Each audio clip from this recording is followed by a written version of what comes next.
এই শোনো, কখন তো নিয়ে বসেছো, এখনো খাওয়া দাওয়া হয়নি?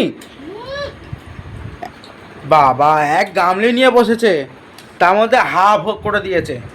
তোর কি, তুই খাসনি? নিজে তো গিলে ফুটে আগে উঠে গেছিস। এইটা কি করেছো? এ কোন সা এ করে? তোকে কামড়াই জানিস তো, দেখেছিস কি লাগে না তোর? তো সেই জন্য দেখ, খাসির মাংসের হাড় গুঁড়ো করেছি আমি আর শাশুড়ি মা। এরা তো শাশুড়ি মা গুঁড়ো করেছে, ওই যে খাচ্ছে এখনো। উনিও খাচ্ছে, আমিও খাচ্ছি। আমার বরের খাওয়া হয়ে গেছে, কিন্তু আমার আর খাওয়া হয়নি। সেই 9টার সময় খেতে বসেছো, এখনো 10টা বাজে, 1 ঘন্টা হয়ে গেল। সত্যি তাই, 1 ঘন্টা হয়ে গেছে। তো খাবো না ওরা, খাসির মাংস আর বাসন্তী পোলাও এখনো এতটা আছে। তা আবার তার সঙ্গে নিয়েছে ভাত। পোলাও খেয়ে হচ্ছে না, আবার ভাত খাবে? কোন দিক দিয়ে পেটে ঢোকাবে বুঝতে পারছি না। দেখো, স্প্রাইট অর্ধেক করে দিয়েছে। না, স্প্রাইট আমি খাইনি গো, স্প্রাইট খেয়েছে 2 গ্লাস খেয়েছে।